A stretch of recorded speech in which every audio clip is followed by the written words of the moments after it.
Okay, so I think this is class number 4 in Masechet Ketuvot, if you include the class that I shared on Friday. So this is really class number 4 in Masechet Ketuvot. And here's what I want to do today. First of all, Beruchim Habayim, nice to see everyone. What I want to do is as follows. I want to first summarize the first, take a step back, Mechila. This is a sugya kefula. Sugya kefula means it's a two-part sugya. We studied the first part, we finished the first part. The first part has 3 subparts. I just want to review quickly today the first part, explain what the 3 subparts are of the first part, and each one of the subparts of part 1 in turn has 2 subparts. Okay, so we're just going to do a quick review of the first half of the sugya, and then we are going to, and I'll get to you in a moment, Joey, and then after we do the review, we're going to go to the second part of the sugya and study that in greater depth. Okay? Yes, sir. Quick question. Well, it's not kefula mechupet because each part has 3 parts. So the first part has 3 subparts, and each one of the subparts in the first part has 2 subparts. Okay, so let's just go over just quickly review where we're at, what we did, and it's as follows. So we have the Mishnah, which records a practice. The practice is that Betula Neset on what day? On Wednesday, the Yom Revi'i. That's the practice, and we have a statement of Shemuel, which in the original version of that statement tries to explain why would the Mishnah record a practice? What is the purpose of that? It's a bit unusual. Usually the Mishnah sets forth a law, maybe there's a machloket on the law, but to record a practice seems a bit unusual. So Shemuel says, well, the purpose of our Mishnah recording the practice that Betulah Neset Leyom Revi'i is because that affects another Mishnah, and the other Mishnah is creating a liability for the husband to get married within 12 months in the case of a Betulah, and our Mishnah is kind of an appendage to that Mishnah or a footnote to that Mishnah in the sense that our Mishnah sets a limitation on the husband's liability. It says, wait, hold on one second. Yes, after 12 months, the husband has to pay mizonot, but it has to be that the 12-month period ends on Wednesday. Otherwise, you wait until Wednesday, and only from Wednesday does he have to pay mizonot. That was the original statement of Shemuel, and the Gemara, Rav Yosef himself, asked a question, Taleh Tanya bidla Tanya. It's a little strange to say that a Mishnah like ours, which has a Tosefta explaining it, would be dependent on another Mishnah, which is of a lower textual level, because the other Mishnah does not have a Tosefta explaining it. So we redact the statement of Shemuel. We redact the statement of Shemuel for purposes of Itman, so that we can accept it in the yeshiva, so that we can quote it, and so it becomes part of the official library of the yeshiva. And the redacted statement of Shemuel says that what's the reason, not for the Mishnah recording the Minhag, no. What's the reason that in our Mishnah we said Betulah Neset Liyom Revi'i when in fact it should have also been Liyom Rishon? You said Betulah Neset Liyom Revi'i because Pamayim b'Shabbat, Batitrim Yoshevin, and therefore you can wake up the next day on Thursday and the Betin is going to be there. Okay, so have the marriage also on Sunday, so that it wakes up the next day on Monday, the Betin is going to be there. And it comes Shemuel and says, no, Shakedu Hachamim al Takanat Benot Israel. The Hachamim wanted to make sure that Benot Israel are treated with the proper deference, with the proper respect. So we redact the statement of Shemuel, and then at the end, we add the following. And therefore, of course, once you say Shakedu Hachamim al Takanat Benot Israel, then of course that does tie in with the Mishnah in Perek He Masechet Ketuvot, that because Shakedu, then yes, it's true that when the husband is Chayav B'Mizonot after the expiration of the 12-month period, it's only starting from Wednesday, not on any other day. So that's how we solve it. So the first subpart of part A, let's say there's part A and there's part B, so let's call it part A. This first subpart of part A has 2 parts. It has the original statement of Rav Yosef, and it has a redacted statement of Rav Yosef. Understood? Part 2, I'm sorry. The difference between the two is that it gets upgraded from minhag to takana? No. The difference between the two is that in the original version of Rav Yosef is trying to explain why do we need to record a minhag. And in the second version, he doesn't explain that. He looks at a different question. He says, why is it that Betulan is set Yom Revi and not Yom Rishon? It's a completely different question, right? And the answer is because Shakadu Chachamim, right? Okay, then we have the second subpart of part A. The second subpart of part A has two conclusions, opposite conclusions. Namely, the second subpart of part A deals with the question of honest. What do we do halahu? He became sick. What do we do haltai? What do we do birsanida? And in the first subpart of this second subpart of part A, we have lefichach. We accept the premise that honest is an operative legal concept in deciding whether or not he does or does not have to pay mizanot. The second subpart says no. They're bringing us a be'ayah, they don't bring it as a conclusion. Okay, now we have subpart 3. Subpart 3 brings the machloket between Rav Asher and Rav Acha. Rav Asher is a majority opinion. Kol onsa la achla. That's the conclusion, right? Before that, we register the minority opinion of Rav Acha, which is no, kol onsa, no, we don't. Rav Acha says pashit Rav Acha. He says no, only in the case of shaktu chachamim, but in other cases there is no concept of honest. The concept of honest is not operative in the context of when the Baal has a pair of mizonot. That's it. That's the summary of the first half of the sugya. Chacham Aaron, do you want to add anything? Is there something, if you want to add, you're always welcome to add or to contribute. Okay, good. So now we are going to start the second part of the sugya. We said it's a sugya kefula, meaning there's two main parts, and now we have the second part, which is going to deal with the laws of Gittin. Let me explain to you what specifically the issue is in the second part. We have a get. A get is a legal contract. And like any legal contract, you can put conditions, you can stipulate conditions on the contract.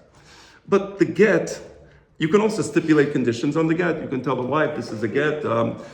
She's not talking to she's not talking to her mother-in-law. You say, unless you talk to my mother-in-law within 30 days, this get is a get, right? You're putting a stipulation on the get. Yani, I'm divorcing you unless you speak to mom. It's like any contract. You can put it deny. The question is whether honest is operative legally in the question of tenaim on gittin. Is honest an excuse? For example, let's go back to mother-in-law, doesn't want to speak to her mother-in-law. He says, you're getting this get, here's a get within 30 days. If you don't speak to mother-in-law, this get is going to be a get.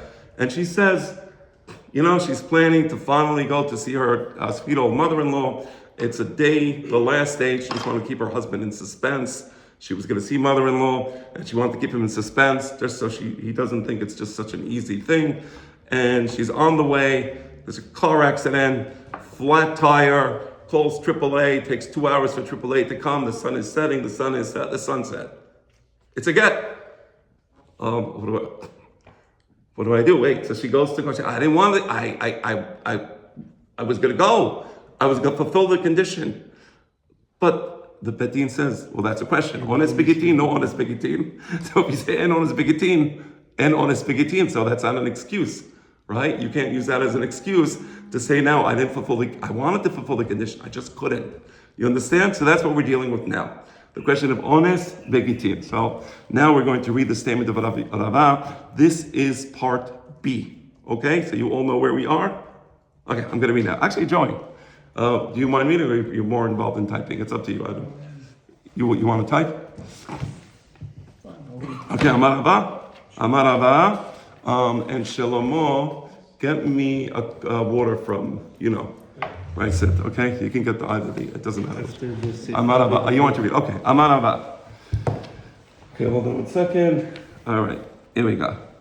Amar Rava, and we started this last week, but I want to be mahaded a few points.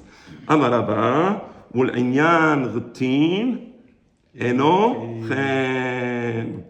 So Rava is saying, but as far as Gittin goes, no. You said, that was the conclusion of Rav Asher. Rava says, well, inyan Gittin, no, onus is not an operative legal concept, the inyan Gittin. Alma, Kasava Rava, and the original Kitveyat has en ta'anat ones begitin, not en ones begitin. There is ones in Gittin under some circumstances, but the ta'ana of ones is not a ta'ana. En ta'anat ones begitin. Okay, that's what Rava says. Now, from the statement of Rava, we know a few things. Number one, we know that Rava agrees because he says it's a continuation. What is he referring to, right? So he's referring to kol onsa la'achla. So the first half of the sugya, if you can just go back one moment, and apparently the ela I itmar hachi itmar, that must have been Rabbah. That must have been Rabbah. It could have been Rav Asher, by the way, but apparently it was Rabbah. Because he's saying, inyan gitin enochen, right? So if he's saying, inyan gitin enochen, he must have been referring to something.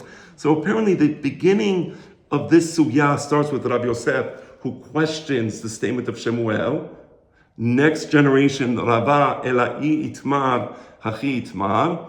And then finally, you have the lefichach is Rav Asher. And you may say, well, why don't we say the lefichach is Rabbah? Why do we have to say the lefichach is Rav Asher? There's a reason. It would be highly unusual for Rav Aha to disagree with Rabbah.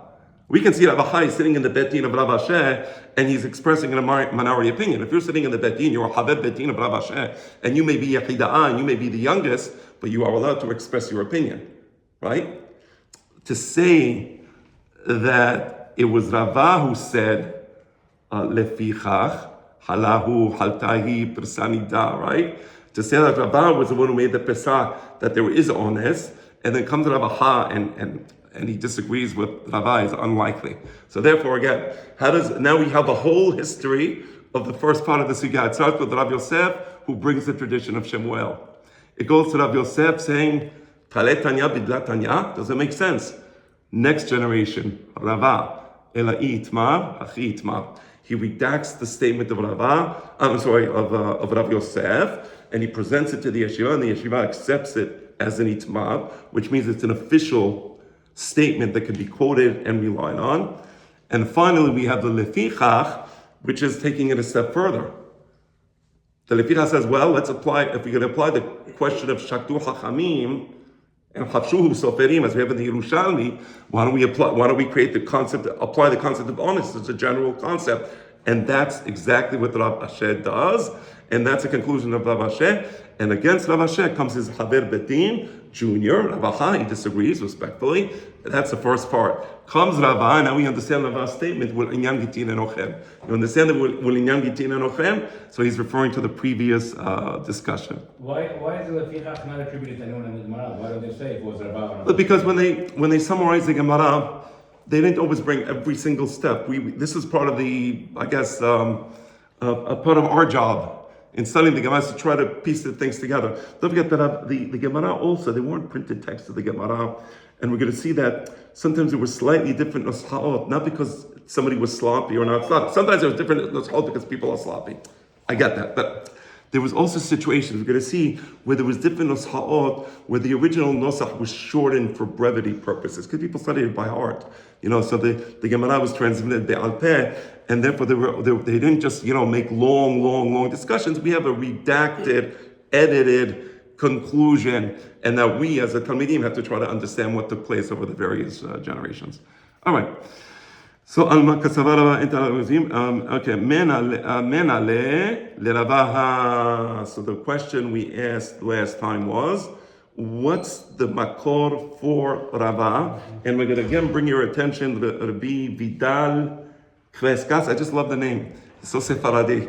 By the way, and my father gave me his book on Masechet Ketubot. It's a beautiful book, really great Kiddushim, Rabbi Vidal Kreskas. And he says something very intelligent. Why does a Gemara go to such an effort to bring all these mekorot to support Rava? So our guy is going to try to find what's the basis for Rava saying, well, inyan gitin enochen. It's going to bring 3 mishnayot. It's going to say Vedilma. What does Vedilma mean? Remember from last week? Vedilma means, yes, you're probably right. Probably that Mishnah is a support for this. What does Vedilma mean? There's something else that you can do with But it could be, you can interpret the Mishnah possibly differently. Probably not. Right? Possibly, not even probably, possibly. Vedilma means I can possibly interpret it this way. You're going to understand the strategy. I'm going to explain what the strategy of Rava was, what the strategy of the Sugya was. But for now, you understand that for some reason, they keep pushing back. They say, Vedilma. No, this Mishnah is not the source. It could be, but maybe not. Then we're going to bring a story with Shemuel. And again, they're going to say, Vedilma. And Rabbi Vidal Kreskas, he's going to point out the reason the Sugya is doing this is because they knew that when Rava was reaching this conclusion, he didn't rely on these Mishnayot. Rava himself, and we're going to see why and how, and the legal consequences to this. There's legal consequence. Rava decided to say, "En ta'anat onos begitim." That was his conclusion. As a Rosh Hashiva, he made that decree, and that's exactly what we're going to be studying now. All right? So, "En ta'anat onos begitim." So let's read it now. So he had no precedent in his conclusion. He just Right. He's not relying on the potential precedents. He's making it on his own, and you're going to see later on. Correct. He's not relying on the sources we're going to bring now. But let's read it. Okay? This is going to be really, really fascinating. What we're going to be doing tonight. Real yun in the text, and I'm just going to make a slight introduction. One of the weaknesses of the modern study of Talmud today is that people use the mefarshim as a crutch or as an intermediary between themselves and the text. That's tragic. That's kind of like when people use intermediaries to approach God. For some reason, they don't feel confident enough to approach God directly, so they use an intermediary. And of course, that's asur. But it's also with the text. People use the mefarshim not to try to understand things more deeply or precisely, but as a crutch. This mefaresh says this. Okay, that's what this means. That mefaresh says that. Okay, that's what that means. Another mefaresh says something else. Okay, that's what... Read the text. Look at the words. Let the words enter your mind. Grapple with what the text is saying. You can look at Mefarshim. Here, I look at the Vidal Kreskas. I look at Shitag Bekubeset. I look at the Be'iri. I look at the Ritba. I look at different Mefarshim. But you have to look at the text. I don't look at the Mefarshim instead of the text. I look at the Mefarshim, the Geonim, of course. Obviously, the Geonim. I didn't say the Geonim. But I use that in addition to the text, not instead of the text. Okay? So now we're going to do some real Yun Sefaradi on this matter. Menale le-Rava. So the question is, how does Rava, or what is the precedent that Rava uses to support the statement, "En ta'anat ones begitin"? Ilema meha. Shall we say from the following? We're going to bring out 3 Mishnayot. Each of these Mishnayot is in Masechet Gittin. I believe it's Perek Shavi'i, I think. The 7th chapter of Masechet Gittin. Let's look at the first Mishnah. Ditna. הרזה יותר אם לא באתי מכאן ועד 12 חודש. הוא מת בתוך 12 חודש. אינו מת. That's the Mishnah. What does the Mishnah say? Who wants to explain the Mishnah to me? It's a simple Mishnah, not a trick question. Somebody explain the Mishnah to me. It says, here's your get, it's if I don't return within 12 months. But then he dies. What does it mean, here's your get if I don't return within 12 months? He's traveling, and he says, if I don't make it back within 12 months, then your get it becomes effective. Okay, fair enough. And then what happened? He dies. He dies within the 12 months. So what's the issue now? So he died. So now the get stops because he's dead. It can only apply if he's still alive. Right. Only a live person can give a get. The dead person can no longer give a get. So now this person, even the 12 months pass, and he lo hazar, but the get... He has to be alive at month 12. Right, and we have a kelal, and everybody agrees on this kelal, and get lehal mita. There is no such thing as a get after death. Can't be. So he died. Okay, so the Mishnah is saying that because he died, the get is cancelled. The Mishnah could have made a bigger chidush. The Mishnah could have said, that if he gets sick, and because he got sick, he doesn't come back within 12 months, that the get is going to be canceled. That would be the get getting canceled for him being sick, meaning for honest. But it doesn't say that. It doesn't say that. So from here we see that the get is not going to be canceled for honest. Right? If the get was going to be canceled for him being sick, what the Mishnah would have said, the big chidush. Don't tell me that when he dies, there's no get. Give me a big chidush. Tell me that when he's sick, there's no get. But it doesn't say that. So here we see that if he gets sick, and because he got sick, he didn't make it in time within the 12 months, and then he comes back and says, oh my gosh, I can't believe it. I gave her a get. He goes to the betin. It was a mistake. You don't understand. I wanted to come back. I just got sick and I couldn't come back. Sorry. What did the Rabbah say? En tamat ones begitin. Okay? So, but the point is, from this Mishnah, we learn, and again, I explained this last week, that every text has an explicit level and has an implicit level. Sometimes you see the Lashon in the Chachamim, the Rishonim, they say Mishnah Yetera. Mishnah Yetera means that the explicit level of this Mishnah, or this text, or this Baraita, doesn't teach us anything. So now, if you have a Mishnah Yetera where the explicit level is inoperative, then what do? Then you look at the implicit level of the text.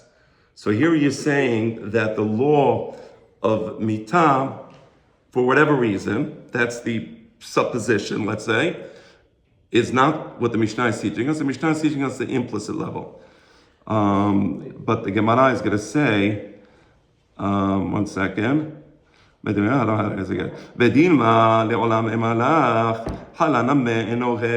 says no. Maybe also according to the Mishnah. What does Bedilma mean? It is possible.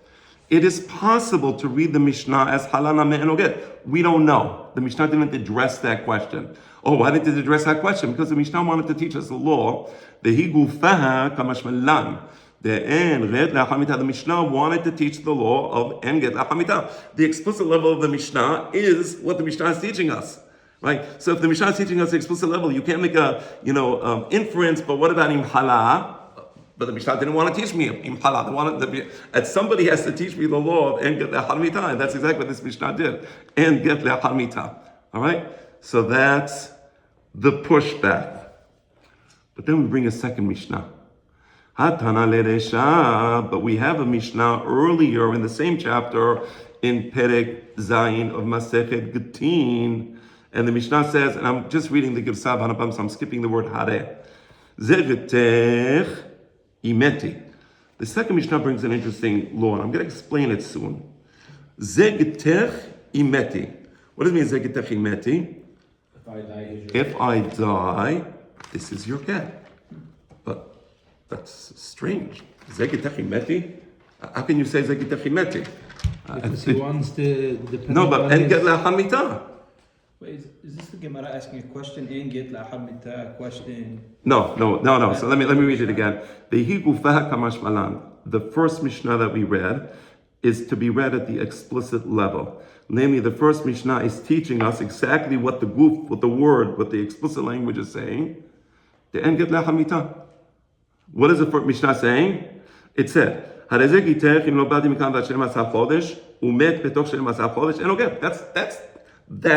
the chidush. Then it asks again. That's a chidush. You understand? Where do you see that? Let me read it again. Right. I'm just going to go backwards again. Ilema mehaditnan.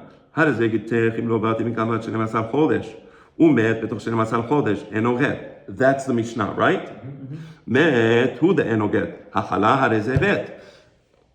So from here we can make an implicit level, read the text or the inference, make an inference for the text. And in the case of hala, it is exactly. Vedilma, they say no, you can't read the Mishnah that way, or rather, possibly leolam emalach hala nameh enoget. Maybe according to our Mishnah, hala nameh enoget. Maybe we don't know. Our Mishnah is silent as to the matter.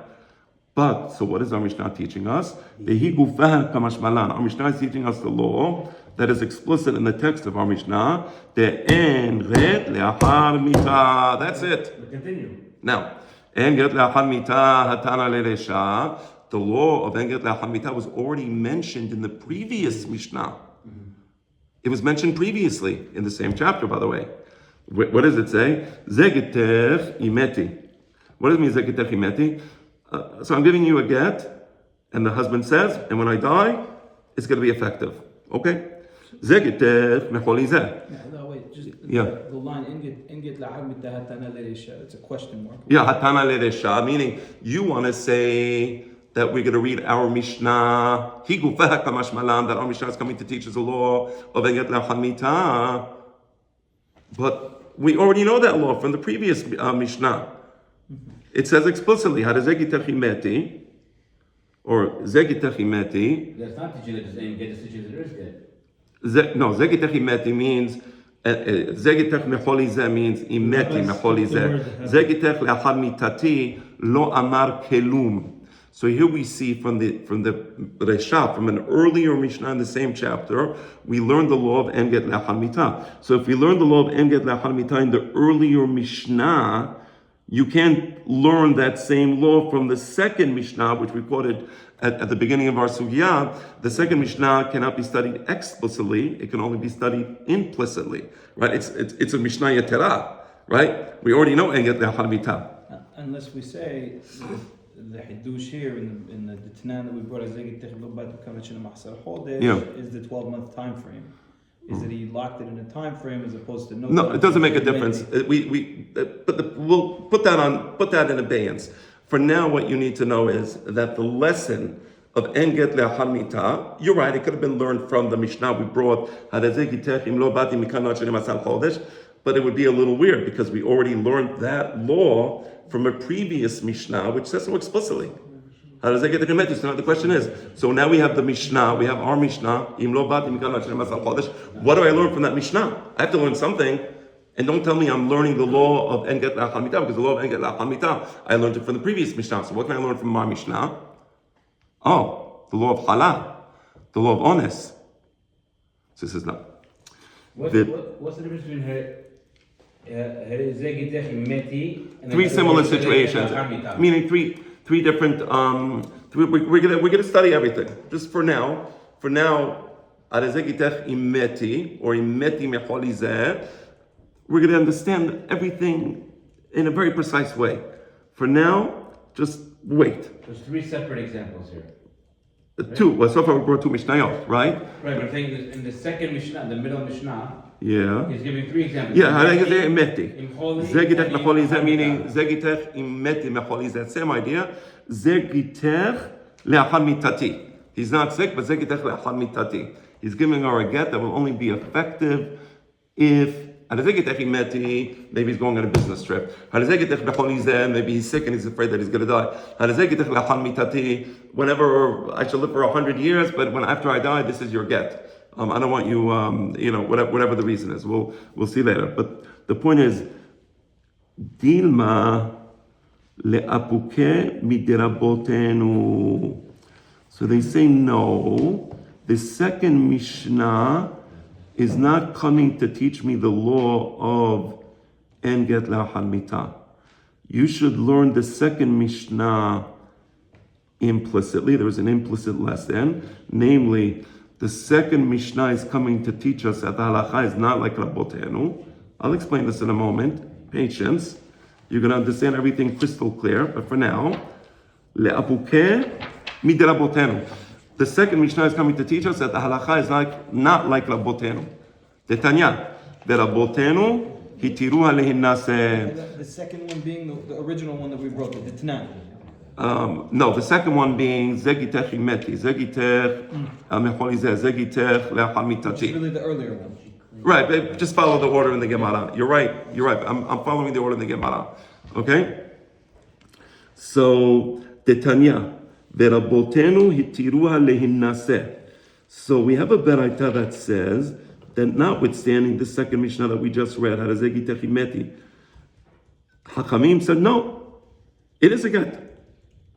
Verabotenu hitiruha lehinnaseh.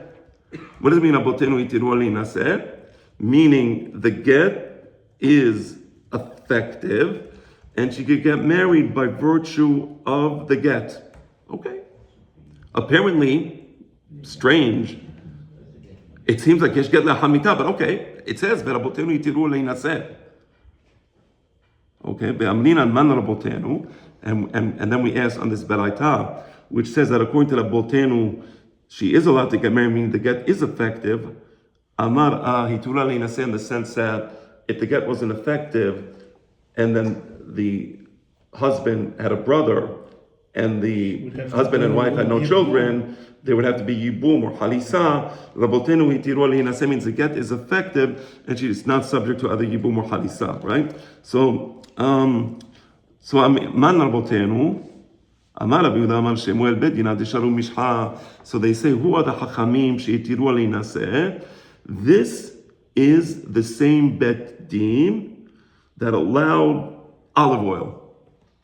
Okay, I have to explain this. I know many of you are confused, and for good reason. I want to explain this, let's go back to, it says, first of all, it says,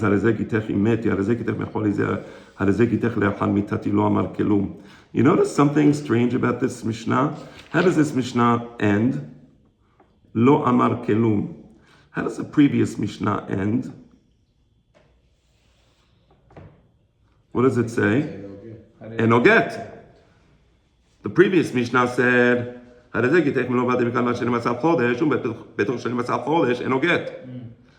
Mishnah say? Lo amar kelum. What does it mean, lo amar kelum?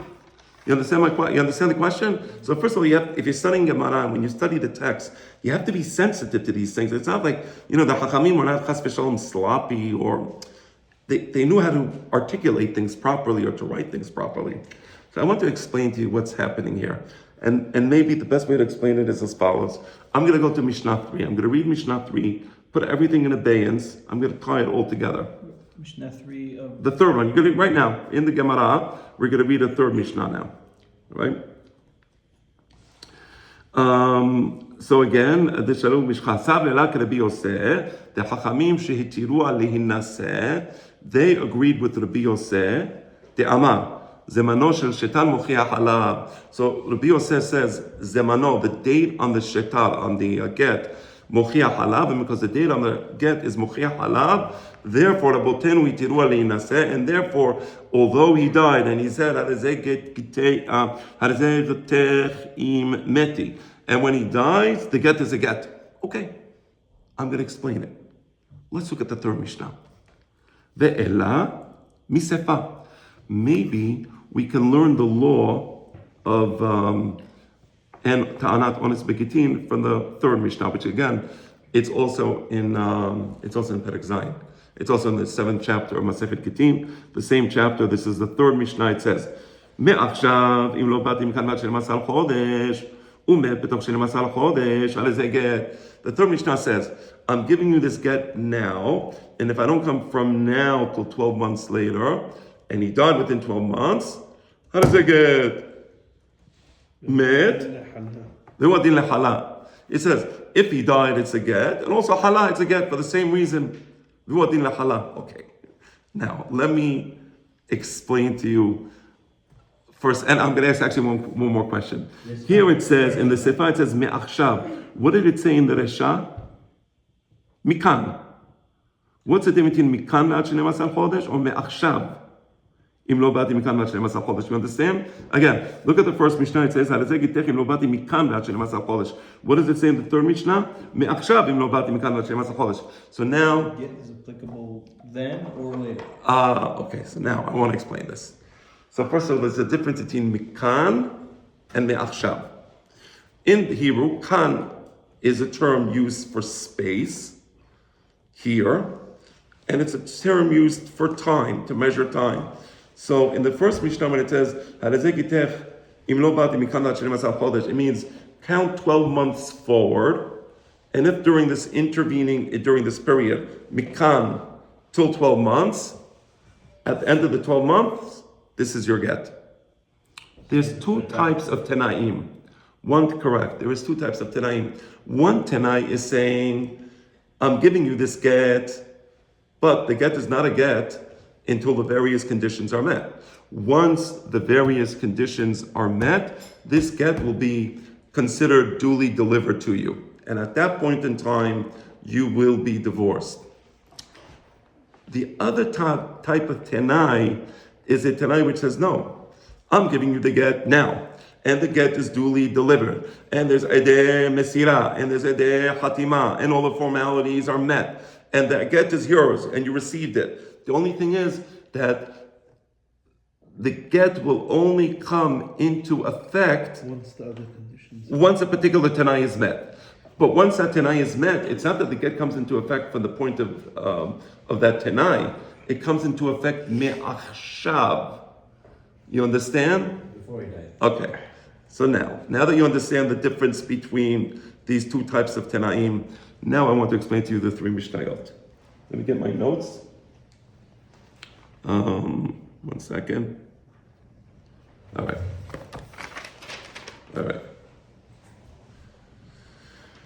So here. Thank you. We have three mishnayot. Joey, read the first mishnah. I'm typing, trying You're to... typing? Okay. Natan, you want to read the first mishnah? Alright. הרי גיתך. הרי זה גיתך, אם לא בעטתי מכאן ועד 12 חודש, ומת. הוא מת בתוך 12 חודש. אינו גר. Oh, that's the first mishnah. So what is that mishnah illustrating? It's illustrating which principle? It's illustrating the principle that if you give a get, you can make the effectiveness of the get dependent upon certain circumstances. And only once those circumstances come into effect, only then is the get considered delivered. Don't forget, for the get to be considered complete, there has to be a proper delivery of the get to the wife. Here, as a factual matter, she may be holding the get. But he's saying, I'm postponing delivery for 12 months. And he can do that. And the delivery of the get will be after 12 months. However, there are certain intervening circumstances that if these intervening circumstances happen, the get will never come into effect at the end of 12 months. That's what this Mishnah is referring to. It says, I'm going on a business trip. I don't know what's going to happen to me. I'm going to war. I don't know what's going to happen to me. I'm giving you the get now. And in 12 months, if I don't return, the get is a get. From that point onwards. Right? From that point onwards. So for example, if she's married to a Kohen, she can continue eating terumah. For example, for example, if the get gets burnt, doesn't exist anymore. Right? So there's no get. So different types of examples. Now, he died before the 12-month period. So there was never a proper delivery of the get.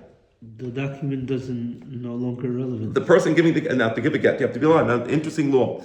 Let's say, for example, a person says, "I want to give you a gift after I die."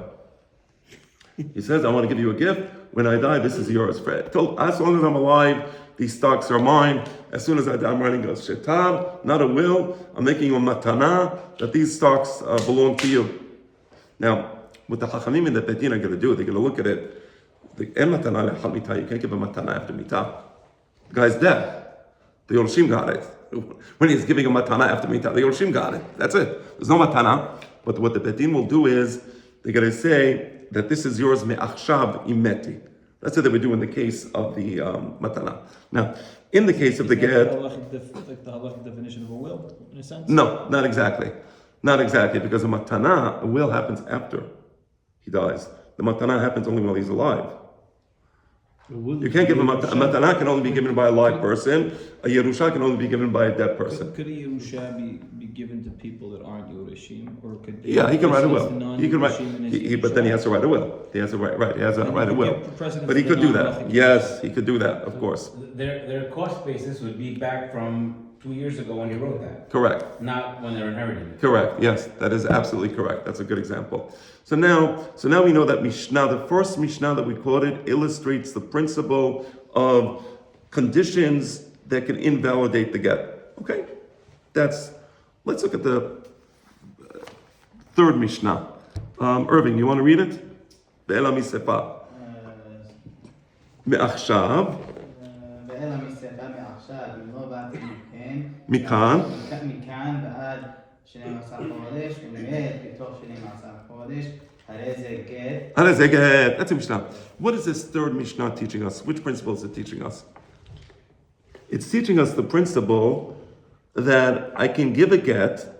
There's proper edeh, the get was properly written, and there was edeh hatima, and there was edeh mesira, and I give her the get. And I say the get is me'achshav.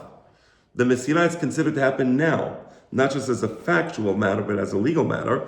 The only thing is that it's going to happen, there is a certain condition, and upon this condition taking place, the get is going to be yours, me'achshav. What's the condition here? Im lo bati mikam v'shemasa chodesh. Now in this case, if he dies, it's a get. Because the get was effective from the moment he gave it to her. So the word me'achshav is key. So she can't eat terumah. No. She's in a limbo. Yeah, she's in limbo. Exactly. She's in limbo. Okay. Now, Eli, read the middle Mishnah. Okay, now this is the secret, and it's all gonna come together. What Yeah. happens if she was pregnant and she has a kid during that time? Is it considered there? Typically, after his get was effective. Right. What's the question? Meaning halakha lema? Yibum, or is it considered his? No. They would, of course, it would be considered his.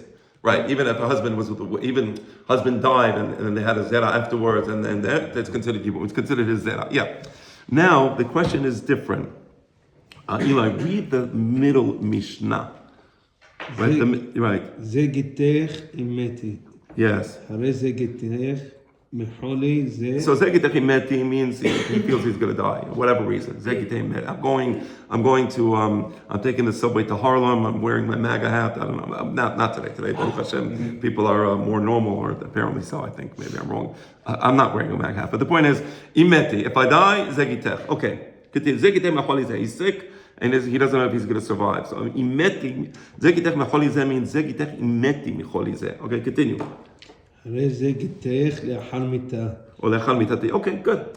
Whatever the reason is. Lo amar kelum. Now, I have two questions. Number one, why does it say lo amar kelum? Either say eno get or harei ze get. Or, what do you mean lo amar kelum? You understand the question? All right, number one. And then it says, Vedilma le'apukemi de rabotenu. And then you say, Vedilma le'apukemi de rabotenu. You say, Vedilma le'apukemi de rabotenu. Don't understand this Mishnah explicitly. I'm sorry, go ahead. I think it's possible to understand because he's trying to make the get work after he dies. But we said that you can't. No, wait. I heard what you said. The statement. I'm going to make your life much simpler. He actually doesn't mind it at any time. I'm gonna make everybody's life simple. Wait. Is this Dilma or Dilma? It's Dilma. כוונתו שיכול לגעת Dilma, כוונתו. because Dilma lo pokemi. By the way, here it says Dilma. What is it? By the way, excellent point, Albert. Why here it says Dilma? It's incorrect. No, it's correct. Because when it says Dilma la pokemi de la botenu, it's correct. It is la pokemi de la botenu. We have a beraita that says botenu itiru leinaseh. This isn't Dilma. It's not a possibility. It is a fact that abotenu itiru leinaseh. But I just want to ask a question, just one diuk, and then I'm gonna get there. But we can't overlook these things.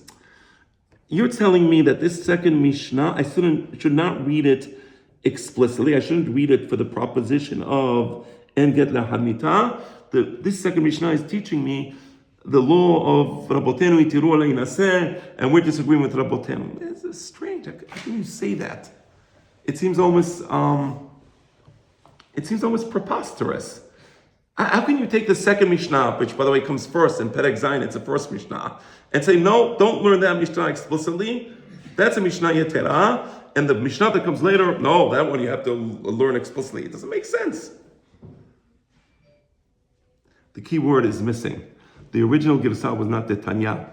The original Girsah was Detanya Allah. There was a Baraita on this Mishnah. Many of the Baraitot, of course, as you know, predate the Mishnah, obviously. But then there were some baraitot that were formulated specifically as explanations to a Mishnah. And when you have a baraita that comes to explain a Mishnah, you say Detanya ala. Detanya ala means we have. I'm sorry? One point. So I have this Machon HaTalmud HaYerushalmi Yisraeli. Yeah. There are many girsaot that say Detane ala, but none Tanya ala. So I understand it. A Tanya is an official accepted baraita in one yeshiva. Yes. It was never rose to the level of Tanya. It was always this hanging there, Detane ala. That's a nice point. Some Tana taught this as a comment on the Mishnah, and it was left as a Tana. Very nice. Very nice. So the Tane ala. First, that's a nice point. I'm going to look at it really neder, and thank you for contributing that. But the point is, now you understand how they have the audacity to say that this second Mishnah shouldn't be teaching us the proposition of Enget La'Hamita, when it's exactly what it's teaching us, Enget La'Hamita. But the Tane ala, there is an official beraita explaining this Mishnah that Abotenu hitiru alehin naseh, that the Chachamim disagree with the Mishnah. The Mishnah say, I'm going to explain in a moment why lo amar kelum, why it doesn't say eno get. We'll explain that in a moment. Rabbotenu say no, it's a get. Okay, but how? Everybody agrees and get le'achar mita. I want to explain this to you. In the case, I'm sorry? Hitiru alinaseh means hitiru alinaseh afilu beli halisa ve'ibum. That's what hitiru alinaseh means, right? Now, I want to explain this. We said that in the case of a person who gives a matana, and he says, this matana is yours, le'achar mitati, what does the bet din do? They add a word, le'achshav.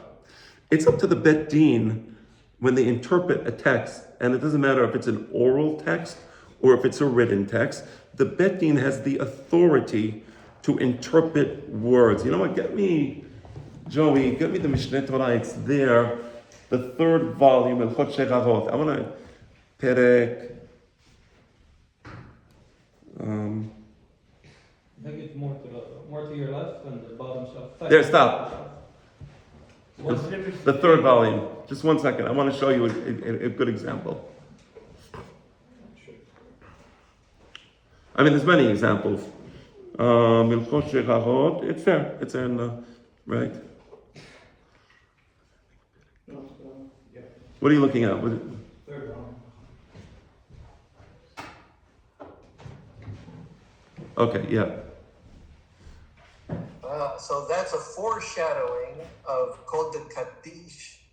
Kol Kaddish Ada'at Rabbanan. Interesting. By the way, that's I was. You would put it in this part as like a coming attraction. So when they say explicitly in the second part. Even more. Even by the way, it's going to be even more. Exactly. That's. You're going to see how the sugya leads exactly to the idea of Kir'inu Rabbanan L'Kiddushin Mineh. Exactly. You're going to see that. When you have a chance, open up Hilchot Shechavot, Perek Dalet, I think. Yeah?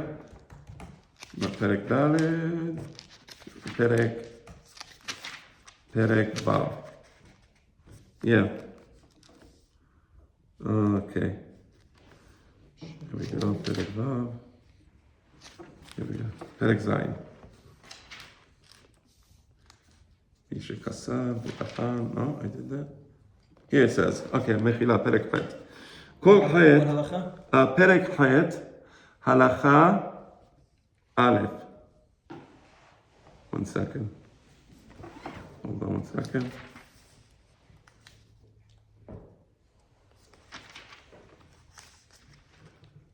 Okay. Where does it have with the edim? No. There's a law here. Which law are you looking for? I'm looking for a law that if edim come and the edim say, we saw you eating, we saw you making Hilul Shabbat. Right? Hold on 1 second. Give me one more moment.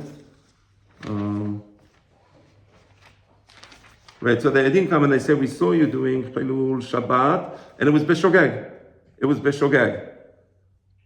And he says, All right, I'm gonna have to find it later. Mechila. I thought I can find it, but for some reason, I can't find it. All right, it's either Perek Zayin or Perek Hayat, but I'll look for it after the class, and then I'll on the group chat I will bring this halacha b'li neder, and then you'll see it. All right.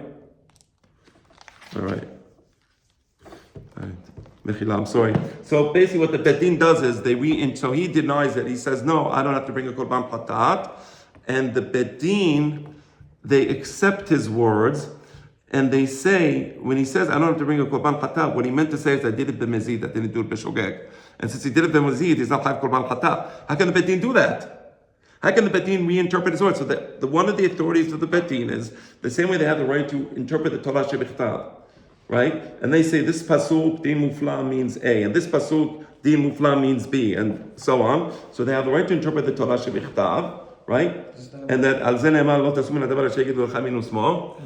Very nice. Sure. Chazak u'baruch. What perek is this? Gimel Aleph. Oh, okay. Mi she'yidu alav edim. Mechila was perek Gimel. I was wrong. Mi she'yidu alav edim shechata chet shechayavim alav hatat kevuah. For example, they say you did Chilul Shabbat, okay. Achalta chaylev, okay.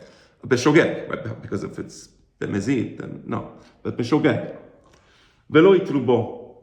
And then they give him matra'ah. Because if they give him matra'ah, then it wouldn't be shogeg, right? Ela amru re'inucha she'asita melacha b'shabbat or she'achalta chaylev. We saw you did melacha on Shabbat. We saw you ate chaylev. והוא אומר, אני יודע בוודאי שלא עשיתי דבר הזה. He said, no, never happened. You have two Eidim that come to Bet Din, and they say, we saw it. Okay? So you can't ignore what the Bet Din said, what the Eidim said in the Bet Din. And they're saying, we saw him. So now, the Bet Din should say, you have to bring a korban hatat. Eno hayav hatat. Since he could have said it's a mego, since he could have said I was mezid, and had he said I was mezid, he would have been patur for the korban. כשאמר להם לא אכלתי ולא עשיתי, נעשה כאומר, or נעשה כאומר, לא אכלתי בשגגה אלא בזדון. The Bet Din is reinterpreting his words, right? To say that when he says mezid הייתי, what he meant to say is לא אכלתי בשגגה אלא בזדון, שהוא פטור מן הקורבן ולא הכחיש את העדים. Okay, so that's the idea of the Bet Din has a right to redact, to reinterpret. They can do that with the Torah shebichtav. They can also do that with the shetar that comes before the Bet Din, and they can even do that with an oral statement. So now, let me tell you what's happening in the second Mishnah. When he says, nobody says, obviously. The question is, do you add the word me'achshav or not? When the Bet Din reinterprets this statement, are they going to add the word me'achshav? Because how can he say arazegitech imeti and get le'achal mitah and get le'achal mitah? How can he say arazegitech imeti? So the Bet Din is adding. That's the question. So according to the Mishnah that we have before us, arazegitech imeti, arazegitech mecholizeh, or without harezeh, right? Zegitech imeti, zegitech mecholizeh, zegitech le'achal mitati. Now you understand lo amar kelum. You understand lo amar kelum? He didn't say me'achshav. Lo amar kelum. You see? Obviously, and get la'achal mitah. They have to say and or get. But the real hidush is lo amar kelum. And now we understand the chachamim who disagree.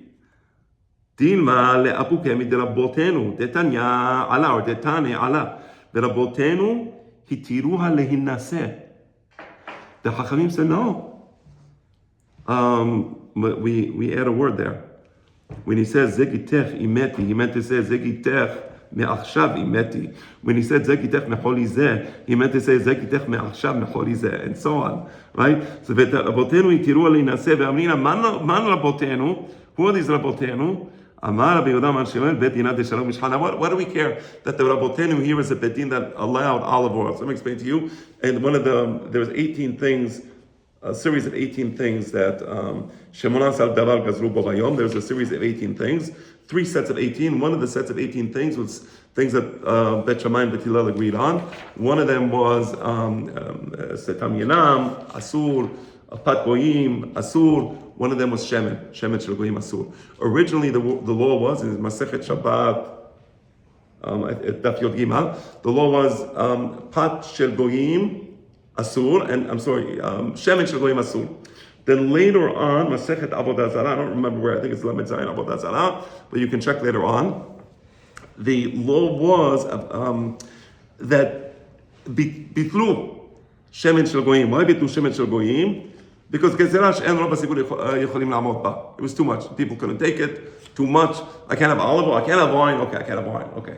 I can't have bread. Okay, I can't have bread. You can't have olive oil? I mean, enough. Too much. Is it too much? So bitlua. Now the bet din to be mevatel, this gezerah, has to have, bet din has to be gadol, bechokhmah, beminyan. Has to be a substantial bet din. Can't be a bet din of nobody's. Chas v'shalom. God forbid to even speak like that. So this bet din, a substantial bet din, should be tlu shemen zayit. It was this substantial bet din that added the word me'achshav. So you can't ignore it. You can't ignore it. You understand? And now you understand beautifully why they say that the second Mishnah comes specifically to deal with the bet din that said, you add the word me'achshav. This Mishnah is coming to say, Lo Amar Kelum. You understand how important it is? The whole, how everything ties in perfectly? Lo Amar Kelum. We need to deal with this bedin. It was a real bedin. This is you can't ignore what they said. Comes a Mishnah and says, Lo Amar Kelum. And therefore, where do we learn the law of En Get Le'achar Mita? We don't learn it from this Mishnah. We learn it from the first Mishnah. And get that comes to teach and get Le'achar Mita, and therefore cannot teach the law of ones. Perfect. Okay. Rabbi, so Yes. chronologically, the Mishnah was formulated, and then the bet din, the substantial bet din, that came after the Mishnah was formulated. Or what's the? It was Rabbeinu HaKadosh Hu Betino. The Gemara in Masechet Avodah Zarah says it was Rabbeinu HaKadosh Hu Betino. So apparently this Mishnah came as a reaction to that Pesach. Rabbeinu HaKadosh, by the way, is the author of the Mishnah, incidentally, as we know. But so therefore, when they edited the Mishnah, they voted on it and they said no. There was a mahloket. So Rabbeinu HaKadosh, and we're going to see in a moment, there's another point I have to tie up. I didn't tie up the point of the Bioseh, but in a moment we'll do that. But it was a big mahloket. So the Mishnah, Satam Halacham, not like Rabbeinu HaKadosh and the Haverim on his bedin, that Hitiru Shemen Zayit, but Satam Halacha, that we don't hear the word Me'achshav. You have to look. Rabbeinu HaKadosh was the author of the Mishnah. When he edited the Mishnah, he convened all the Chachamim, and all the Chachamim accepted it. There was a vote. There were some points where Rabbeinu HaKadosh himself disagrees. Right? So this is one of the points. Because Rabbeinu HaKadosh is the Rabbotenu, Hitiru Alei Naseh, so he's cholek on his own Mishnah that he edited. But he has to, he had to do the Mishnah and comply. The Mishnah was accepted by all the Chachamim. He can't ignore that either. So he expresses his opinion with Rabbotenu, Hitiru Alei Naseh. But the Mishnah, Setam Mishnah, not like Rabbeinu HaKadosh. You understand? Two different hats. One is editor of Mishnayot, and for that you needed the consent of all of the Chachamim. And the other is a question of En Get Le'achar Mita, Yesh Get Le'achar Mita. Everybody agrees En Get Le'achar Mita. Do I add the word Me'achshav or don't I add the word Me'achshav? That's where the Machloket was. All right? Yes, please. More questions? I just have one more point I want to tie up, but to answer a question, answer. Halachic implications here? Of course, halachic implication is that if somebody says according to the halacha is not like Rabbeinu HaKadosh. The bet din does not. If a person comes and says, "Honey, I want to give you this gift, matana. I have giving you a gift. After I die, the gift is yours." Mm-hmm. And on the same day, he says, imeti. She comes to the bet din. Two shetarot. One is a get. The other is matana. My husband gave me a gift. Matana. It says matana. Why is it matana? Right, sabah. But okay, it was a mistake. You didn't know what he's doing. I'm giving you a gift, honey. After I die, the gift is yours. On the after I die, the gift is yours. On that shetar, the betin is going to add the word me'achshav. On the get, no word me'achshav. Nafka mina lachale ma'aseh. If she is now going to be, for example, he has a brother and they have no children, and the brother gives her halisa, she can't marry a kohen. Isur de rabbanan to marry a kohen. If the get was a get, isur de olaita to marry a kohen. If there is no brother and no issue, then there's no problem at all. You understand? A lot of nafkaminot alachale ma'aseh, whether she's almana, gerusha, halusa, maybe right, yavama. You understand? Okay. All right. Just one more point, and then I'm going to take questions. So I wanted to, and I said, oh, well, we have to take a break soon. We're already 9. Let me just finish this one point. Then we're going to take a break, and I'll take questions. But first, let's finish this one point. What's this Rabbi Yosef saying? Rabbi Yosef said, "Man rabotenu, amar b'dam al she'al bet dinat shalom mishcha. Sa be'ela Rabbi Yosef de amar zemano shel shetar mochiach halav." What does it mean, zemano shel shetar mochiach halav? Zemano shel shetar, the date of the shetar. Notice when you have a shetar, you have a contract, and the bedin has to interpret the contract. So they're going to look at the context. So I brought the case of the shechachot, and the guy says no. So the bedin is looking at the context. They're trying to understand what's really happening here. Okay, so they look at the shetar matana. He meant it should be me'achshav. Okay, we're going to add the word me'achshav. Now the question is the date of the get part of the context of the get? You understand the question? According to the Biyoseh, Zeman of Shetar Mochiach Halav. You can't ignore the Zeman of the Shetar. He wrote the Zeman. Why did you write the Zeman? To teach us Me'achshav. Comes to Chachamim and say, no, it's a legal requirement. You have to have every get has a date. You can't have a date with get with dateless get. No such thing as a dateless. You have to write the date. Zeman of Shetar Lo Mochiach Shum Davar. It's not context. It's the legal requirement of the Shetar.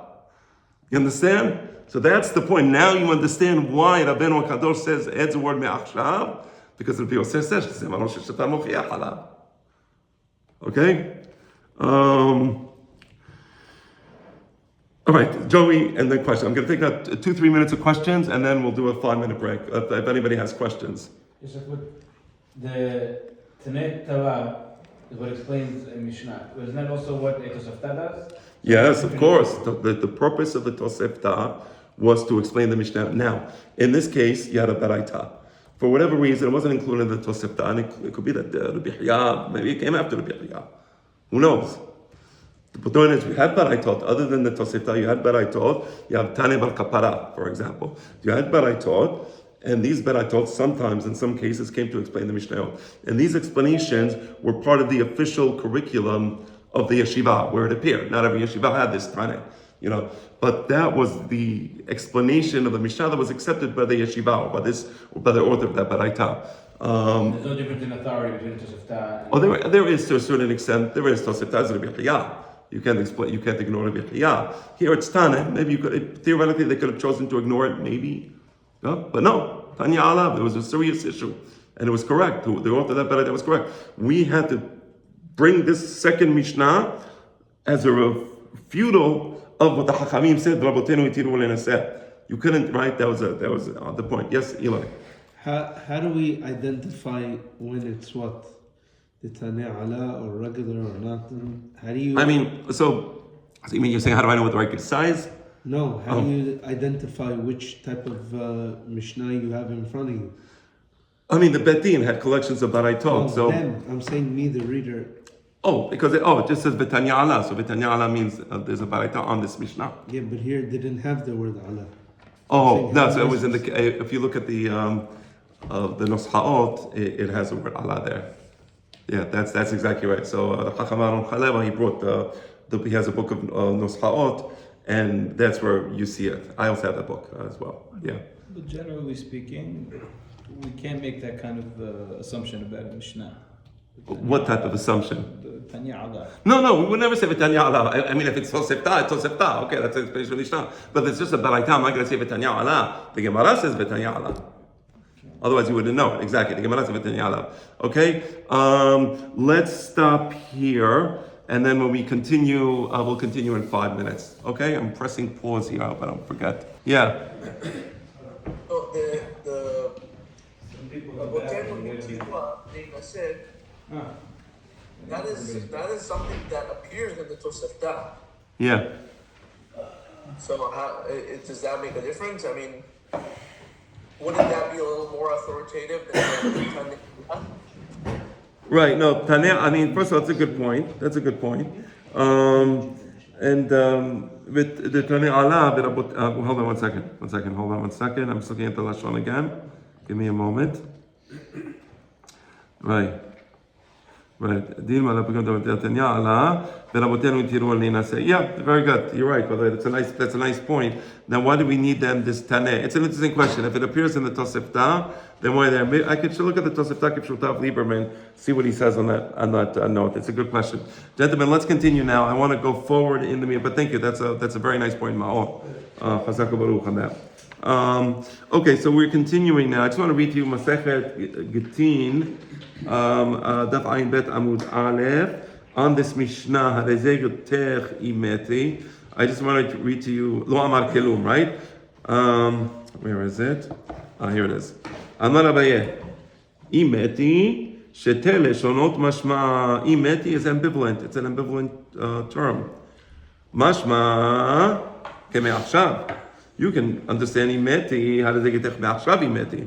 Umashma, kilachal mitan, also, or you can understand it, kilachal mitan. That's a machloket again between Rabotenu and the Seta Mishnah. Okay? I was reading the Masechet Gittin Daf Ayin Bet Amud Aleph. There you see exactly that question, the ambivalence. So that's what Harambam quotes in Mishneh Torah, Chot Girushin. Yes, read it. He says,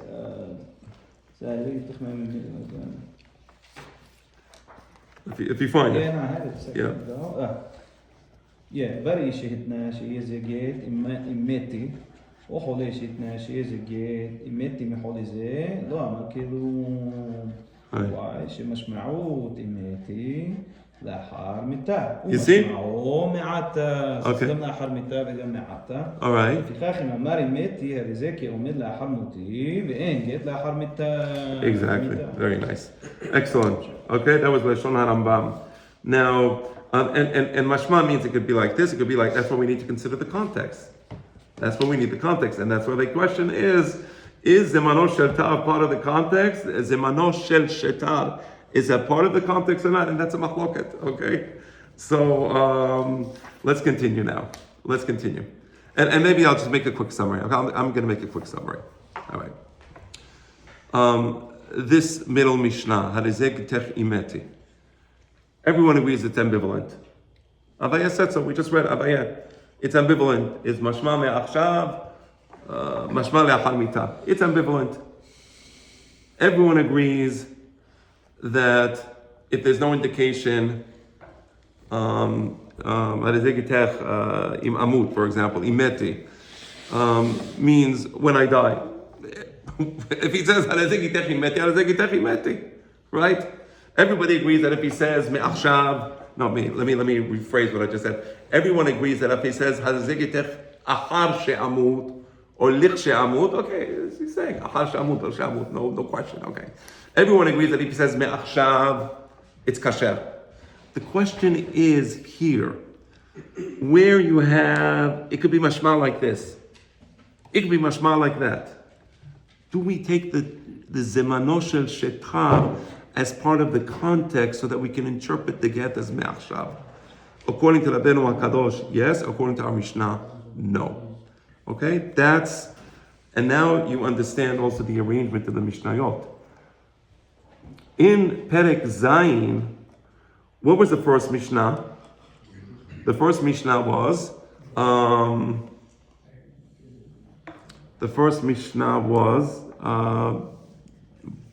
what we quote as the second Mishnah, right? So I'm just reading it to you now. The first Mishnah was Harezegitech imeti. Harezegitech, no, incorrect. That's incorrect. Right. See, it becomes effective. Okay. That's Mishnah Gima, right? Right. Mishnah. When get becomes Mishnah Gimel, when you say Mishnah Gimel, you're saying Mikan mi'achshav im lo bati mikan l'Hashem asal chodesh. Is that what you're referring to?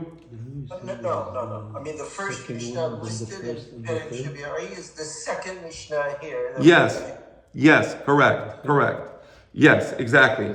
And now you see how the Gemara arranges the Mishnah. Okay. Now you see how the Gemara, Mechila, I misspoke. You see how the Gemara arranges the Mishnayot. You said 2, 1, and 3. I'm sorry? You said the second, the first, and the third. Right, so the Gemara, it switches the order, right? It first brings the middle Mishnah, then it brings the first Mishnah, and then it brings the last Mishnah.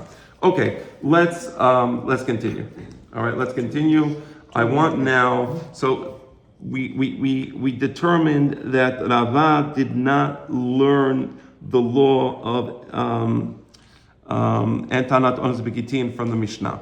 Now we're going to bring in a Mora'itic story or statement, and we're going to try to see whether that could be the basis for, whether that must be the basis for Rava's statement. And we're again going to say V'dilma. Again, V'dilma means it could be, but not necessarily so. Okay? So I want to read it to you. I'm going to read to you what the Gemara says here. Amar Shemuel.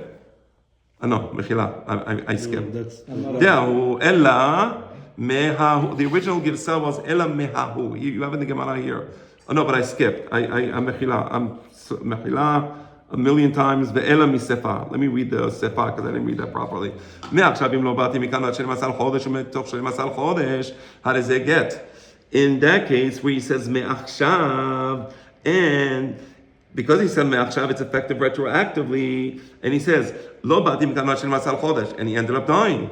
U'metoch shenim asal chodesh. How does it get? If he died, it's still a get. What in the halal? Of course, if halal, so it's a get. So then no, that's not true. Dilma met dafka. It could be that only if he dies, it's a get, and if he ends up getting sick, it's not going to be a get. You could interpret it that way. You could interpret it that yesh only begitin. Now, why would you interpret it that way? Why would you say dafka if he dies? How does it get? But if he's sick, it's not a get. He doesn't want his wife making yibum or getting yibum from his brother. Now they have no children. Now in his mind, he's saying, look, if I don't come within 12 months, right, the get is yours me'achshav, right? And now he's worried that he might end up dying, and he ended up dying. Now why is he giving her the get? He's giving her the get because he knows that if he doesn't give her the get, his brother is alive and his brother's going to end up marrying his wife. He doesn't want his brother marrying his wife. So he's giving his wife a get me'achshav. But if, in the case of Choleh, he doesn't want the get to be annulled, right? Only applies if he dies, if he's alive, and he doesn't come within 12 months. No, he doesn't want the get to be effective. Right? So we're going to push the third Mishnah away, and we say the third Mishnah cannot teach us the law of honest, not honest. It can be interpreted one way, it can be interpreted the other way. Hence we have V'dilma. Ella meha. The original Girsah was mehahu, and I like it. Let me read you how it sounds.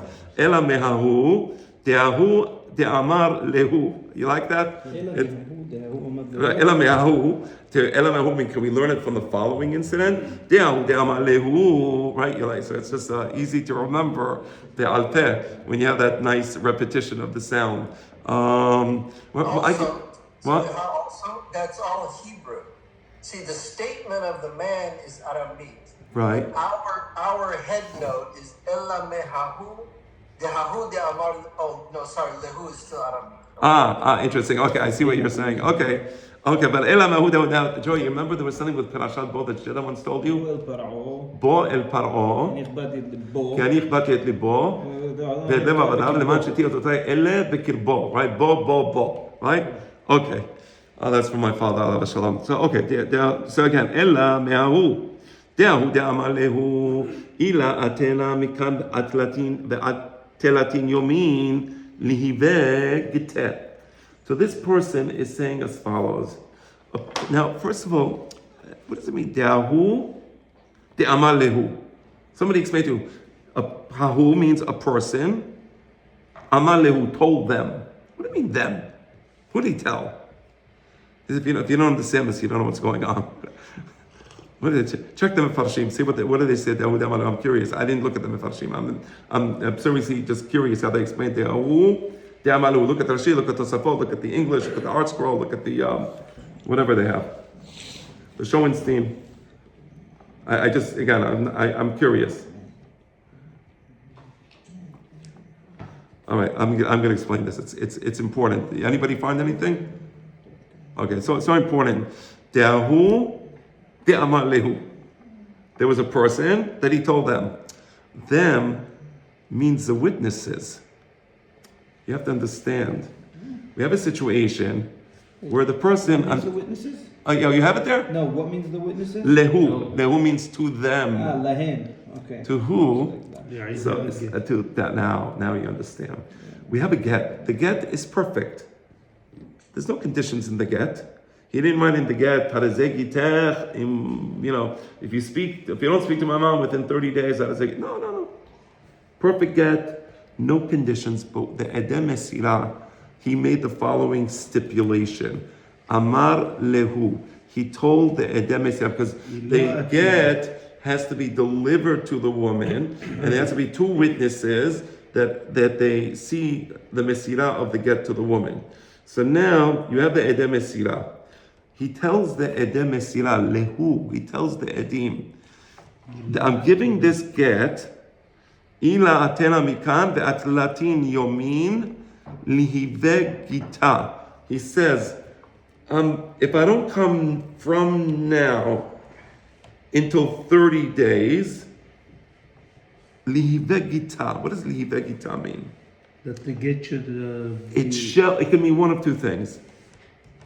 One thing it can mean is li'ivegita, it shall be a get, right? Or another is let it be a get.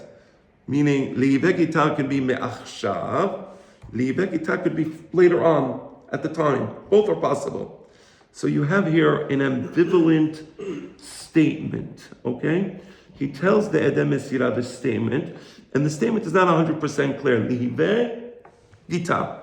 Okay, but you understand what's happening. So again, he gives the Edim, I want to give you the get to the Shaliach, and in the presence of the Edem Mesirah, let's say, and you two, you know that this get is only a get if what condition is fulfilled? Mikan, Bat Latin Yomin. If I don't come back from now till 30 days, so meaning the guy has to hurry home. If it doesn't come within 30 days, halas, it's over. Okay. So this is a very similar language to the first Mishnah, meaning the second. It's a bit Mishnah that was ambivalent. first. It's a bit ambivalent. The ambivalence is the same. All right, let's see what happens. So Yes, go ahead. is there a massive girsa change between the Gemariot that we have here and the actual? Where do you see massive change?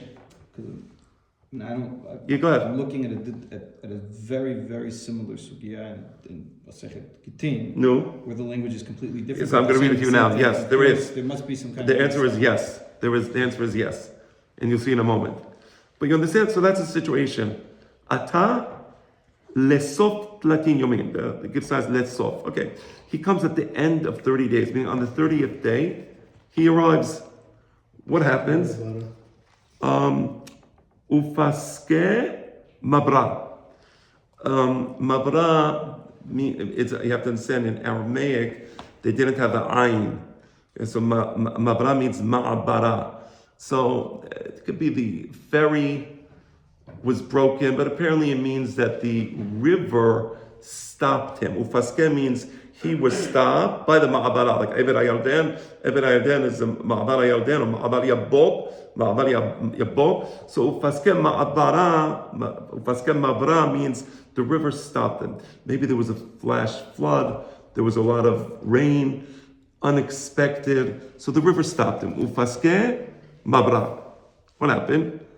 Amar lehu, hazu de'atai. Now, I want to read to you the older Girsa. We said ufaske mabra, right? That's what we said. ופסקי מברה. So I'm going to first read you the Girsa that appears here, and then I'm going to read to you the older Girsa, and then I'm going to explain to you what happened. Amar lehu, Hazu de'atai, Hazu de'atai. What does it mean, Amar lehu? Again, if you look at the English, look at all the Mefarshim. What does it mean, Amar lehu? The same two people that they are aware of the condition. Amar lehu. He starts screaming, I'm here. Hazeh de'atai. Hazeh de'atai. I'm here. He registered the Tanai with them. They're aware of the Tanai. They're going to be going to Bet Din. They're not going to play games. Nobody plays games in the Bet Din of Shemuel. Shemuel was the Rosh Yeshiva of Ne'al De'al. Nobody plays any games. No games. Okay? So Hazu de'atai. Hazu de'atai. I'm here. He realizes it's going to be over. Okay? So the same people who registered the Tanai are now registering the fulfillment of the Tanai. Right? That was a Tanai. And he came, he fulfilled the Tanai. Right? Hazu de'atai, Hazu de'atai. Amar Shemuel, Lav Shemeh, Matya. This is not considered that you arrived. Right? This is not considered that you arrived. Now let me read to you the older Girsa. Amar Shemuel, Puku ve'imrule. Shemuel is now talking to the same Edem Esira, and he's saying, you now go return to the river, because he's on one side of the river, they're on the other side of the river. Puku ve'imrule, go and tell him, Hazu dela atit, Hazu dela atit. We see that you did not arrive. We see that you did not arrive, because don't forget, we're dealing with Getin. Now, this guy can say, I fulfilled the get, she's marrying somebody else. What is he doing? She's not supposed to be marrying somebody else. You can't have a situation where there's some ambiguity, right? So Shemuel says, you go tell him right now, we see that you did not arrive. We see that you did not arrive. The condition has been fulfilled, and therefore the get is a get, and your wife is not your wife anymore. You understand? Hazu de la atit, Hazu de la atit. All right, now,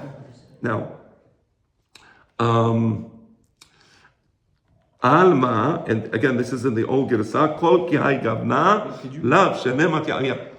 Any chance you could read the whole Girsa? Yes, of course.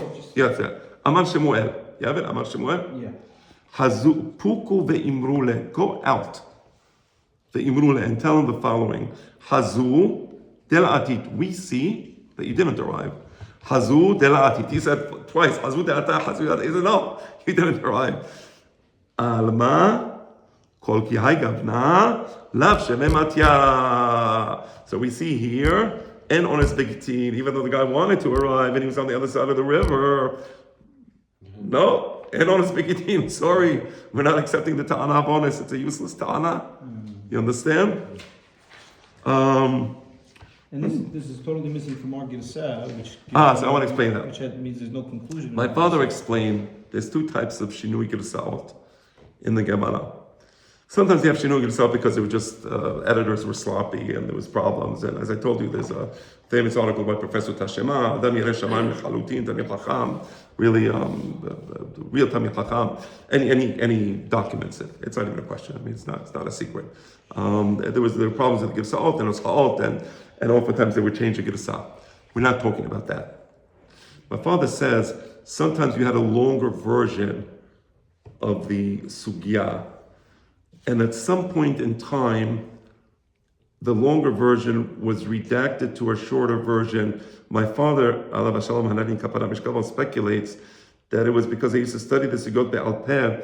They would sometimes redact the Sugya when there was no Halacha Ma'aseh in the missing language. Meaning they wouldn't take out language just like that. But when there was an opportunity to take out language, they would do so. Right? It was kind of a re-editing of the Talmud. I don't know when this happened. I'm assuming maybe in the days of the Sevoraim, but I don't know, that's speculation. But the point is, not every Shinui Noscha is because of sloppiness or because of some sort of zadon, right? No. Sometimes there was this this particular motive, let's call it. And that's why Rabbi Meir Abul Afya, he says, he was one of the detractors of Harambam, but then later on he made teshuvah. and he realized he was duped by the crazies. But anyway, be that as it may, he refers to it as l'rvaha de milta. Sometimes you see the Gemara is expanding, right? So you see the older Gersa is more expansive, and then the newer Gersa is a little less expansive. Right? So I want to explain why we have these two different noschaot in the Talmud sometimes, and both seem equally legitimate. Okay? Expansion here does have some sort of. No, it helps. L'rvaha de milta. It concludes here. Without that expansion, there really isn't much of a conclusion to the sugya. Oh no, Yeah, but then it doesn't say, and therefore there's no onus begitin. But that's the idea. I mean, lav shemimata means we don't care that you tried to come or couldn't come. You tried to come, tough luck. Right, lav shemimata. That's the point. You understand? All right.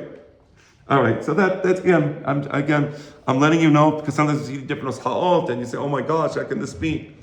It happens, yes. All right? Important to know that. Let's continue. So apparently here, Mamash ben Forash, you say, this is a re'ayah. What more do you want? No. This is not a re'ayah. Vedilma onsa de shachiach shane. No. This is onsa de shachiach. Onsa de shachiach means you have an ones which is very common. It's rush hour. You drive to the city, and it takes you more than 30 minutes to get uptown to the Upper East Side. So, oh my gosh, it was anus. You don't understand. It took me 45 minutes. Wow. Who would have thought it would take you 45 minutes to get to the Upper East Side from Brooklyn? That's like shocking. Okay, that's onsa de shachiach. What do you know? That's not such an unusual thing. You know, the B train wasn't running. They were running on the local lines. It took me an extra 30 minutes to get home. I mean, that's onsa de shachiach. Not every onus is an onus, right? So onsa de shachiach, shane, right? Why is onsa de shachiach shane? Why do we say that if an onus is common, why do we say it's shane? Hold on, just 1 second, Mechila. Okay. I forgot. There's an important question here. Really, I'm stopping. I want to go back, ask a question. This is a question that the Rishonim asked, and it's a very good question. Let me ask you a question. Husband delivers a get to a wife. He says, "Okay."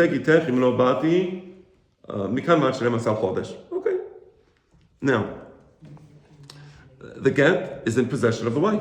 She has physical possession. Husband decides to add a condition. Can he do that? So again, he says, this is your get. Does the husband have the right to add a condition to the get? You understand the question? Or to know the get? A condition in addition to the 12 months? Yeah, in addition to the 12 month. After having After having given her the get. No, it's already down. So now this is the chidush. Could he cancel the get? Or annul the get. Can he annul the get? Right? So in theory, according to halacha, you may annul. The answer is yes. You may annul the get. Even if it's me'achshav? No, not me'achshav. Right. Not That's the me'achshav. whole point. Right. So no. Meaning, let's look at the first mishnah that the Gemara brought. Let's take a case like that. Right. Now there's no get until the 12 months pass. Not me'achshav. Right. I said the first case, mikan, not It me'achshav. says me'achshav. It doesn't happen until the conditions. No, I know, but the point is, it happens retroactively. When he says me'achshav, it happens From retroactively. the time. Yeah, but you can't cancel it. it. You can't cancel the me'achshav. No, because that's it. Everything is set. You can't cancel, but mikan you can cancel. You can cancel the get. So now the question that they ask is, if you can cancel the get, now this husband is stuck on the other side of the river. Why doesn't he just annul the get? He just yells at the edim. He tells him, "I hereby annul the get." It's a question that the Rishonim ask, right? And my father answered as follows, and that's why, if you remember when we were reading the Lashon, it was a little ambivalent. My father interprets the Lashon. I'm reading it now. ההוא דאמר להוא, אילה אתנה מכאן והקלטין יומין להיווה גיטה. My father explains להיווה גיטה מעכשיו. It's the only way to explain it. If it's מעכשיו, the husband has no authority to annul the get or to change the condition or to add conditions, right? That's what my father said. That's now the truth. I looked at Rambam, milashon Rambam lo mashma ken. I'm letting you know. I looked at the Rambam, and maybe one of you can. Another option could be the guy was so nervous he didn't think of it. Maybe he didn't think of it. You're right. He was out of breath. He just please before the time the deadline comes, and then it happened. Right. Maybe the husband didn't know about this law. Maybe that's a simple. Maybe that's a more simple answer. That not everybody's Talmidei Chachamim. You want me to read Lashon Rambam? Yeah, Lashon Rambam is not like that, by the way. Read Lashon Rambam. Wait, hold on. I'll read it loudly again. No,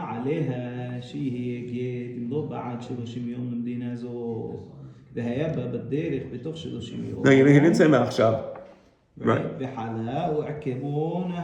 Yeah.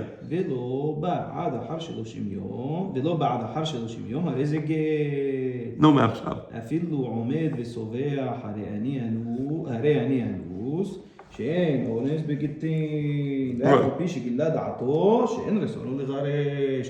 He says אף על פי שגילה דעתו. So we have to say מעכשיו. But it's an interesting question. Okay, so we're going to put the question in abeyance. Put the question in abeyance. Let me. I think it's for sure me'achshav, even if it's not written. Here's why. Why? So the difference. I mean, I'm using American law, but there's two types of condition: a condition precedent and a condition subsequent. A condition precedent, a precedent, and a condition subsequent. Precedent means before, condition subsequent. Go ahead, Mehila. A condition precedent, you have to do an act in order to trigger the validity of whatever the contractual provision is. Like, I owe you an extra 10% on the price if I don't know, waste your time or I don't get transportation or whatever it is, right?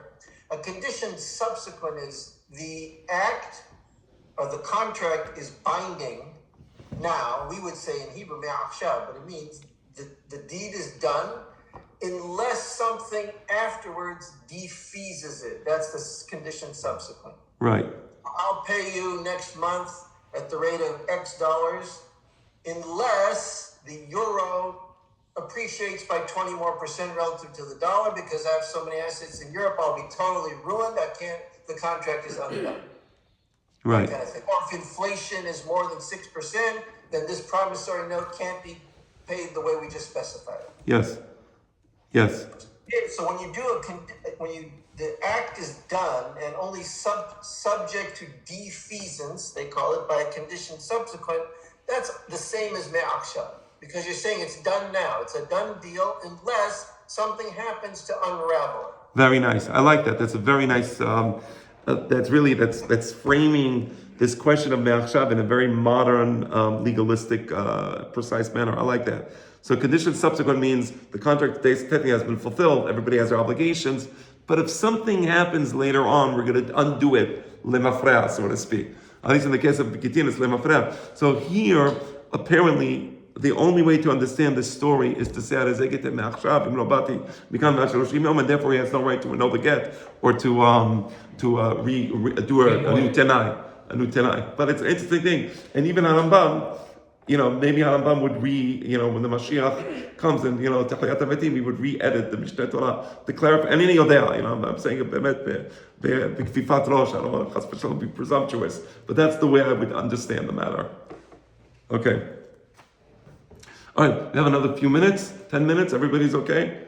10 minutes? You all took your caffeine? I gave out caffeine pills at the beginning of the class. Why do we not use these types of me'achshav gets to avoid agonot issues? Whereas before a war, right. Everyone can give their wife. So we're going to be studying about that. Don't make it back. We don't know if he died, if he's if he's captured. So one of the sugot we're going to be studying is David HaMelech, that he used to give the Gittin and we're going to study about that in a more precise way.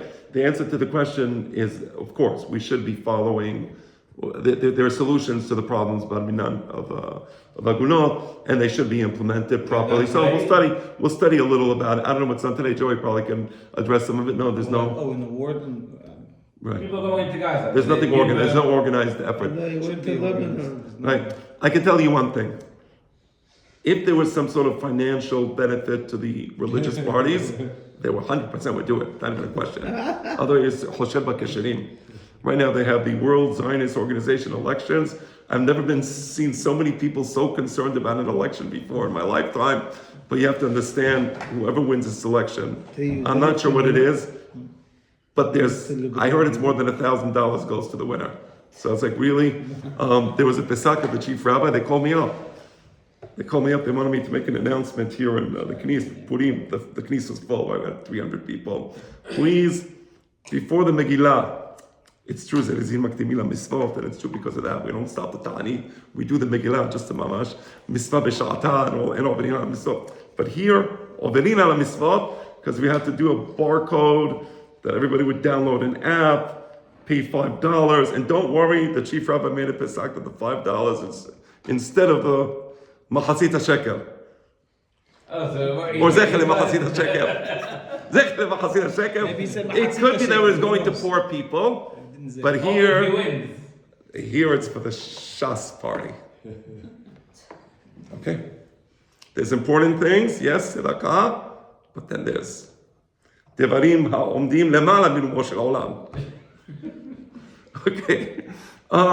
Yeah, but we'll study that sugya. We'll study the sugya of David HaMelech and what they used to do. It's actually a very interesting sugya. As all these sugya, but this is fascinating. We're going towards a very fascinating place, as you'll see soon, or maybe next week. All right. All right, so that's on Sad Shachiach. So it could be that Yesh Ones Begitin. It could be that there is a law of Ones Begitin and the Shemuel. Again, the Dilma. I could theoretically say that according to Shemuel, Yesh Ones Begitin, but not on Sad Shachiach. Now here the guy's on the other side of the river. I can't cross the river. Wow, who would have thought that you can't get across the river on a rainy day? Okay, applause. Okay. But Hazud Atit, right? Hazud, look, I came, right? Hazud Atai, all right. Okay. Vedilma on Sad Shachiach Shan Techevan Teib El Le'atnuye Vela Itne Ihu De Afsida Nafshe. Since he should have said in the get, because it's foreseeable that the river will be flooded, right? And maybe it was a rainy season, and maybe he left out on the rainy season, and it's raining. So he should have said it tonight. If I don't come within 30 days, a get is a get me'achshav on condition that it's not raining and the river isn't flooded. He didn't. He didn't make that tonight. You were sloppy. Sorry, you were sloppy. Right? I think there's the other Girsa, there's a continuation. He should have made the Tanai. Ela. Let me explain to you what the word Ela means. In the Talmud, Ela, it always means the following. Sometimes it means we reject the previous, but here, just to be a bit more precise, let us take a different direction. Meaning, until now, the direction we were taking is that there must be a source for Rava's statement, and Tanot on his begitin. Ela, no, let's take a different direction. Rava, sevare de nafshe ka'amar. No, Rava, this is his own sevara, right? Now I'm reading to you what the Girsa is here, and then I'm going to explain to you what the correct Girsa is. Mishum senuot, umishum perusot. Mishum senuot means, now what does mishum mean? So in Hebrew the word mishum is like for the sake of or because of. So because of senuot, we'll see what the issue was with senuot. There was a problem. Umishum perusot, and there's a woman who are not senuot are called perusot. So there's a problem with them. And because of the problem of senuot and perusot, Rava decided to say, en tanat ones begitin. Okay, that's what it says. I mean, again, we're going to explain this. Don't worry. The same way I told you we're going to explain the previous three Mishnayot, everybody was right, and we ended up explaining it. We're going to explain this as well. So he's saying, I am doing A because of B. Mishum means because of. So, because of Senuot, I'm doing A. Or because of Perusot, I'm doing A. What does that mean? What is the A? What is the A here? You understand? Because the guy threatened me, I punched him in the face. I was scared, so I punched him in the face. So mishum she pachati hiketi oto, right? What is the mishum here? So we're saying mishum senuot, because of senuot B, A happened. What happened? It's an important question, right? Gemara's going to tell us, no? No, it's saying mishum senuot. Whatever senuot, the Gemara is going to explain what senuot is, what pesot is. What is it mishum? What is the A? I'm asking, what's the A? There's a missing word. אלא רבה סברה דנפשי כאמר, גזרה משום סנועות, גזרה משום פסות, the most important word. The Bet Din of Rava made a special gezerah. This is a gezerah of Rava. How do you know that? The Nuschal, the Nuschal, of course. We're not going to chas v'shalom. We're not going to add words. Chas v'shalom, God forbid. What? If we wouldn't have said Gezerah, we would have inferred some. No, but what? You have to say gezerah. There's a gezerah. We would have inferred. Everybody, because in the yeshivot, everybody has a svara. Right. And then you start fighting about the svara, and he has a svara, and I have a svara, and you don't have a nice svara, and I want it. And then I literally see people screaming for like the whole day. They're literally screaming at each other. Hazat, sometimes they come home and things aren't always commodious, so you have to take it out where you can, which is in the yeshiva, not in your house. So anyway, no, but the point is gezerah. It's a gezerah. That's the main word. The betin, the hachamim, the betin have a right to make gezerot. This is a special gezerah of the bedin of Rava. Now, how can he do that, by the way? How can he do that? You're a betin, you're making a gezerah on the get. So what are you saying? That the oraita, yesh ta'amat ones begitin? And what are you saying? That it's not a get? Okay, that's a big question, by the way. That's a big question. I didn't see anybody asking it. It could be somebody asking. I'm not saying that nobody asked it, but that's a big question. But put that on the side. No, but okay, no problem. But the point is, here he explicitly says it's a gezerah. There it's an interpretive issue. You have the right to interpret the shaitan. Here it's not an interpretive issue. The question is, he is gozer, and he is saying, ones is not a ta'ana in the context of the fulfillment of tenai of a get. That's a very audacious act. Was the oraita maybe? It could be that the oraita is a get, and now you're saying no. But I was anonymous, and the oraita you're saying it's a get. So no, it's not a get. What? That's audacious. We'll see. In that case, Hacham Aaron, this comes to the point that you raised before. You remember, with all leading to the question of right? Now we get to the. It's amazing where you feel the theme of the sugya, like you just feel it. Yeah. It's like a movie, Also, one other point, which is a foreshadowing. We said here, Tane Allah. Yeah. And we made a point based on that. Well, and it may sound anomalous, but we had a Tane Allah in part 1. Shepa'amayim b'Shabbat b'tedinim yoshevim ba'arayot. That's from the Tosefta. That's a Tane Allah. Exactly the same thing. Nice. I didn't think of that. Applies tradition to explain to you the Mishnah that's not written in the Mishnah. That's a Tane Allah. Very nice. Hazak Baruch. Half as the echo of the other half. No, very nice. Okay, so that's excellent. So let's just read it now. I'm just going to read it. We're almost done. El Rabba Sevara de Nafsheka Amar, Gezerah Mishum Senuot, Gezerah Mishum Perusot, Mishum Senuot, Yamat Leli Veget, Zimnin Delanis. Okay, we're going to stop here. That's it. It's at 10 o'clock. Let's stop here. I'm going to post the class. And any questions? Is there going to be a hazara with?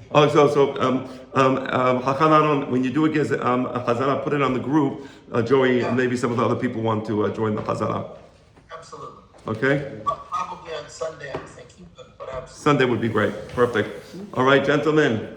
Good night, everybody. Laila Tov. Except for the case of a Kohen, worst case, they can just remarry. It's a get. Okay, remarry her.